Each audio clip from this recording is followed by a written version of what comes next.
Doctor ortho, अब दर्द भी घुटने टेकेगा। क्या दिल्ली की यमुना नदी को गंदा करने में हरियाणा और यूपी का बड़ा हाथ है? क्योंकि अब दिल्ली जल बोर्ड ने हरियाणा सरकार और उत्तर प्रदेश सरकार को पत्र लिखकर कहा कि यमुना नदी में नाले की गंदगी आपकी वजह से घुल रही है।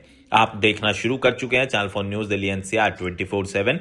ये है यमुना की खबर, क्योंकि दिल्ली सरकार की तरफ से यमुना को साफ करने के लिए हर वो संभव प्रयास किए जा रहे हैं और दिल्ली सरकार ने दावा किया था कि 2026 की दिसंबर तक यमुना के अंदर क्रूज दौड़ेंगे। लेकिन जिस तरीके से यमुना नदी के अंदर गंदगी घुलती जा रही है, उसके पीछे हरियाणा और उत्तर प्रदेश सरकार का बड़ा हाथ बताया जा रहा है। ऐसा क्यों? दरअसल दिल्ली जल बोर्ड ने पत्र लिखकर कड़ी आपत्ति जताई है। क्या है पूरा मामला, जरा समझिए। दरअसल दिल्ली में यमुना नदी को प्रदूषण करने में योगदान पड़ोसी राज्यों जैसे उत्तर प्रदेश और हरियाणा का भी है। दोनों जगह से बहने वाले नालों का पानी यमुना में मिलकर उसे दूषित कर रहा है और इसकी रोकथाम के लिए दिल्ली जल बोर्ड ने दोनों राज्यों को एक पत्र लिखा है। पत्र में यमुना नदी में सीवरेज और औद्योगिक कचरे के बहाव को रोकने के लिए आपत्ति जताई है और ये पत्र दिल्ली जल बोर्ड की तरफ से सरकारों को लिखा गया और आग्रह किया गया कि इस पर तुरंत संज्ञान लिया जाए। एक रिपोर्ट में यह दावा किया गया कि हरियाणा से दूषित जल छोड़ा जा रहा है। नजफगढ़ ड्रेन से कुल 462 MGD मिलियन गैलन प्रतिदिन कचरे का बहाव यमुना में आकर मिल रहा है। वहीं Badshahpur drain number L1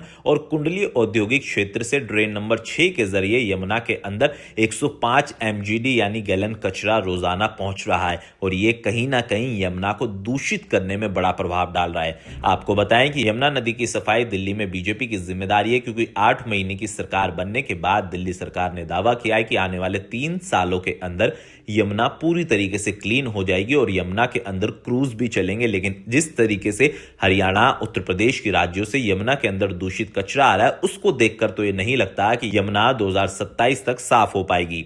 Yamuna निगरानी समिति की एक रिपोर्ट के अनुसार दिल्ली में वजीराबाद बैराज से ओखला बैराज तक 22 किलोमीटर का हिस्सा नदी की कुल लंबाई का 2% से भी कम है, लेकिन नदी का कुल प्रदूषण का लगभग 76% इसी क्षेत्र में है। जबकि दिल्ली जल बोर्ड के अधिकारियों ने कहा कि नदी में बेहतर पानी की गुणवत्ता हासिल करने के लिए एनसीआर शहरों से आने वाले दूषित जल के योगदान से निपटना जरूरी है। लेकिन अब दिल्ली जल बोर्ड ने उत्तर प्रदेश और हरियाणा सरकार को पत्र लिखकर आपत्ति जताई कि जो आपके यहां से गंदा कचरा और नाले का पानी आ रहा है वो यमुना के अंदर मिल रहा है। जब ये पत्र सार्वजनिक हुआ, खबर बाहर आई, तो आम आदमी पार्टी ने भी बड़े सवाल उठाए। आम आदमी पार्टी ने कहा कि हमारी सरकार के समय में बीजेपी राज्यों की सरकारें हमें दोषी ठहराती थी, लेकिन अब दिल्ली, उत्तर प्रदेश, हरियाणा में बीजेपी की ही सरकार है, तो अब मुख्यमंत्री क्या बड़ा कदम उठाएंगी। अगर आपको हमारा ये वीडियो पसंद आया हो तो हमारे चैनल को जरूर सब्सक्राइब कीजिए, वीडियो को लाइक कीजिए और कमेंट सेक्शन में अपनी प्रतिक्रिया जरूर दें। डॉक्टर ऑर्थो, अब दर्द भी घुटने टेकेगा।